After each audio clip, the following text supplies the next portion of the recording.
The morning air over northern Germany carried a quiet chill, the kind that settles over a landscape before history decides to reveal something unexpected. On November 7th, 1943, a lone German test pilot stepped toward a captured P-47 Thunderbolt, its metal skin still cold from the long night. He paused, studying the massive fuselage that seemed almost out of place among the sleek, efficient machines the Luftwaffe considered the pinnacle of wartime engineering.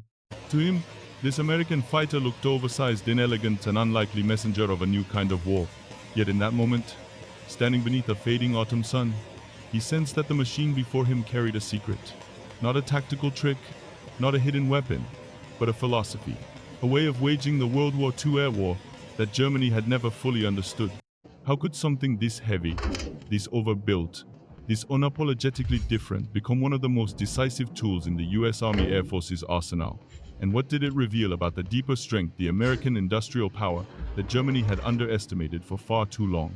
To answer that, we must return to the moment everything went wrong for a young pilot from Pennsylvania and set in motion a chain of discoveries that changed the war in the air. The mission was supposed to be routine, one more escort sweep in a long season of gray skies, freezing winds, and young men learning too early how fragile a cockpit could feel. On that November morning, the US Army Air Forces launched a formation of B-26 Marauders toward Luftwaffe airfields in occupied France. Their guardians were 12 fighters from the 355th Group, each a P-47 Thunderbolt, climbing through layered cloud like iron giants, fighting the weight of winter itself. The weather turned against them almost immediately. Clouds thickened into a blinding war. Ice crawled across canopies. Instruments trembled under the strain of turbulence. There were no landmarks, no horizon, just an ocean of gray swallowing every sense a pilot depended on.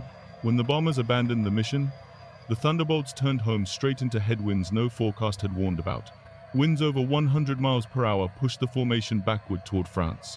Fuel gauges, once reassuring, began their slow, merciless drop.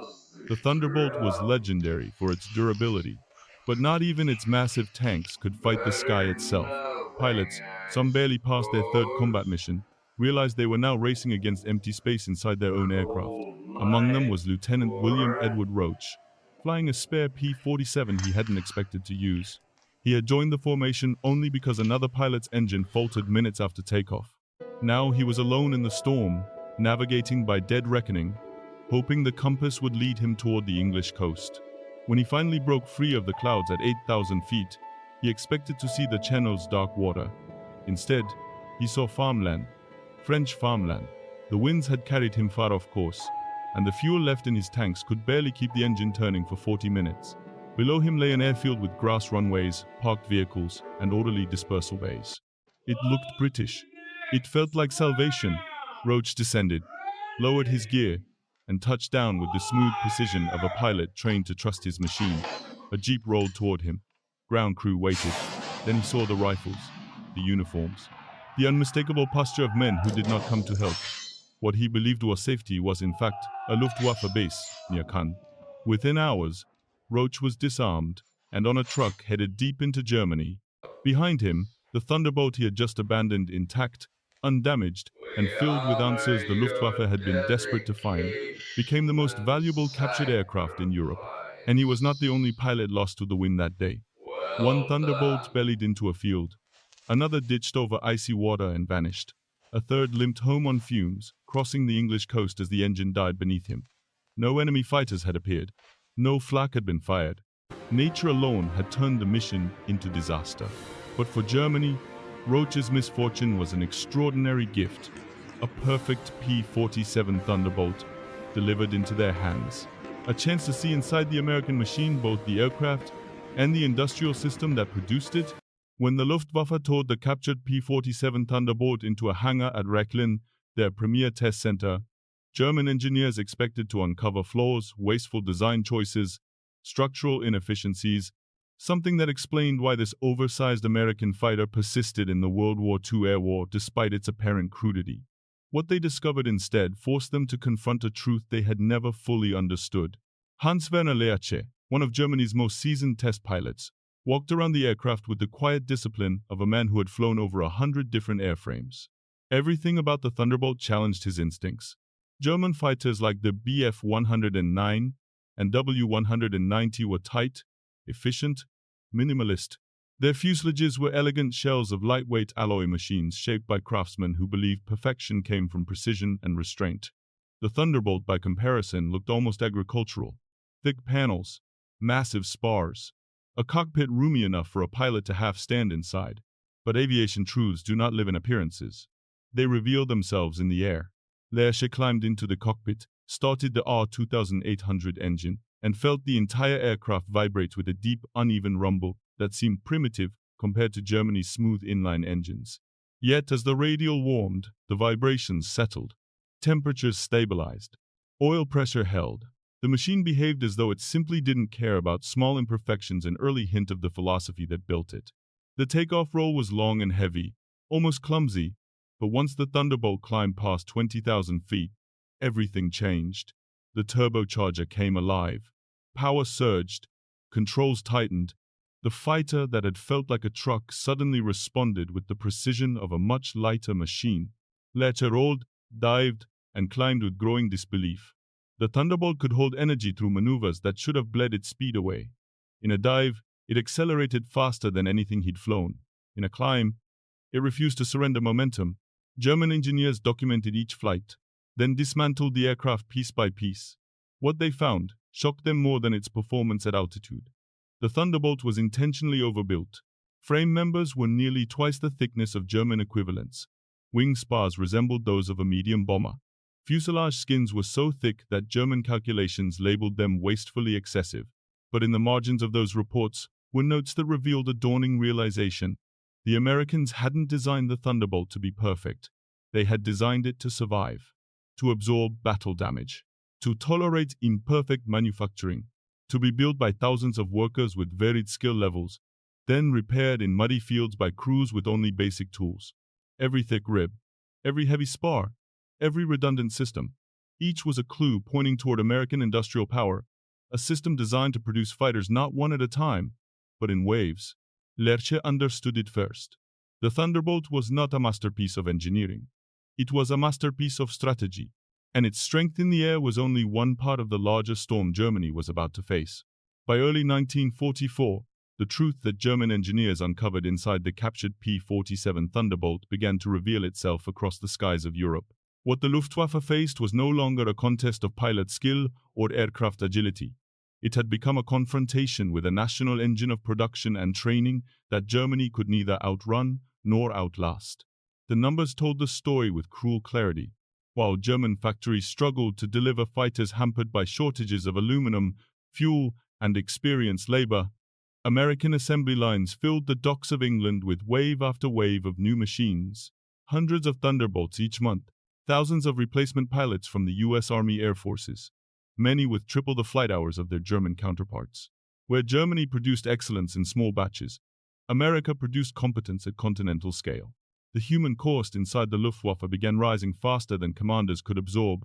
Veteran pilots, men who had survived the earliest, hardest years of the World War II air war, were now being lost to coordinated Allied tactics and relentless American firepower. New pilots arrived at frontline units with barely 100 hours of flight time. Some were sent into combat with only 10 hours in their assigned aircraft. Many never survived their first mission. And above them, the Thunderbolt's transformation from heavy fighter to high-altitude predator was becoming brutally clear. American squadrons adapted their tactics, climbing to 30,000 feet before crossing into German airspace.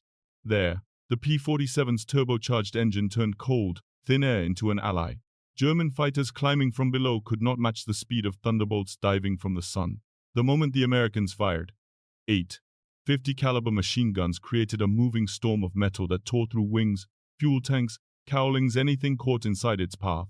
German pilots described flying into those attacks as entering a wall. Even glancing hits degraded performance. A damaged Thunderbolt, however, often remained fully controllable. Pilots brought home aircraft riddled with holes, controls stiff, engines coughing, but still flying. The Luftwaffe, by contrast, flew machines so finely engineered that a single coolant leak or structural fracture could mean instant death. Bit by bit, Germany's aerial strength eroded. It was not a dramatic collapse, but a steady draining away, one squadron losing 3 aircraft here, another losing 5 pilots there. Every week, fewer veterans returned to base. Every month, new replacements lasted less time in combat. Luftwaffe leadership issued revised tactics, urging pilots to avoid high-altitude fights, to attack only with an advantage, to disengage whenever possible. But war does not pause for recovery. American formations flew deeper into Germany, with heavier escorts and greater experience. The Thunderbolt's presence grew, not only as a fighter but as a punishing ground attack machine that shredded rail lines, convoys, and armored columns. Every loss of infrastructure pushed Germany further into the dark. By late spring, one truth had become undeniable within Luftwaffe headquarters. Germany was no longer losing a battle in the air. It was losing the war of replacement. A war America had been preparing to fight long before the first Thunderbolt ever reached the front. From the American side, the unfolding reality of the World War II air war was not merely a testament to a single fighter's capability, but to a broader doctrine, one rooted in the nation's industrial confidence. The P-47 Thunderbolt, durable and forgiving, reflected the deeper philosophy of the U.S. Army Air Forces. Build machines that average pilots could fly, maintain, repair, and return to combat with minimal delay. It was aviation shaped not in laboratories but on factory floors, where production speed mattered as much as elegance. This industrial logic became a lens through which the world viewed American strategy.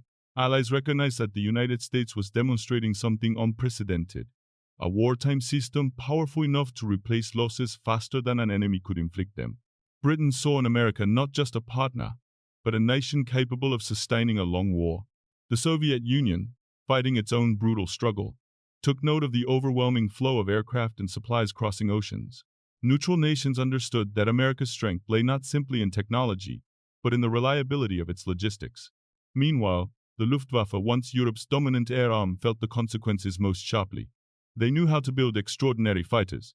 They did not know how to build thousands of them without sacrificing performance. They trained superb pilots, but could not train them in industrial quantities. With each month, as Thunderbolts and Mustang escorts tightened control over German skies, the Luftwaffe's strategic options narrowed. Even successful missions cost Germany irreplaceable men and machines. The American approach extended beyond the battlefield. After the war, the United States absorbed key German engineers through Operation Paperclip, including those who once evaluated the captured Thunderbolt. The message was unmistakable.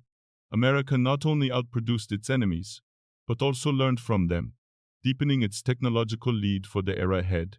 The world recognized this blend of industrial might and intellectual pragmatism as a defining feature of American power.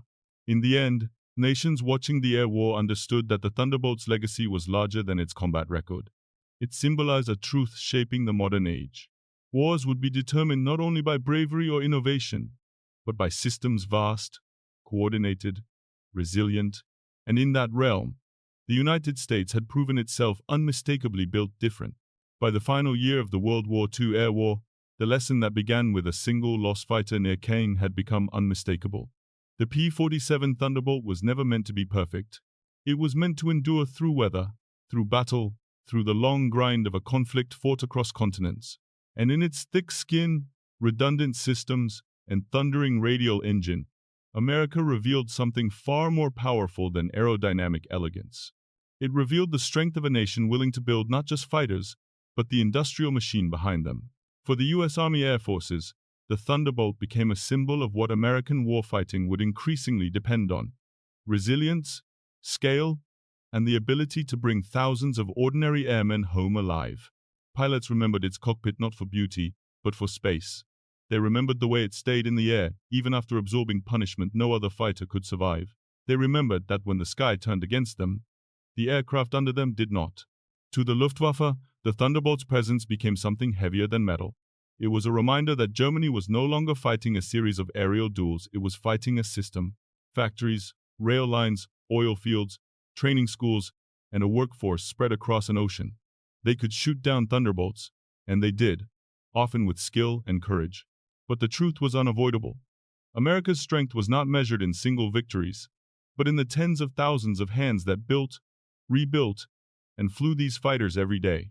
The legacy of the P-47 is not simply its impressive kill ratios or the miles of wrecked rail lines it left across Europe. Its legacy is the idea that victory in modern war belongs to the side that can sustain the fight, to the side whose machines can fail gracefully, whose pilots can learn from mistakes instead of dying from them, whose industry can absorb losses without collapsing. That was the heart of American industrial power, and it reshaped the air war forever. As we look back on that era, one question lingers for us today. In a world that still depends on readiness, logistics, and the capacity to endure, do we still understand the value of what the Thunderbolt represented? Thank you for joining this journey into a chapter of aviation history that still echoes across our world. If stories like this speak to you, stories of courage, engineering, and the systems that shape destiny, consider joining us for the next one. There is always more to uncover, more to remember, and more to learn from the past.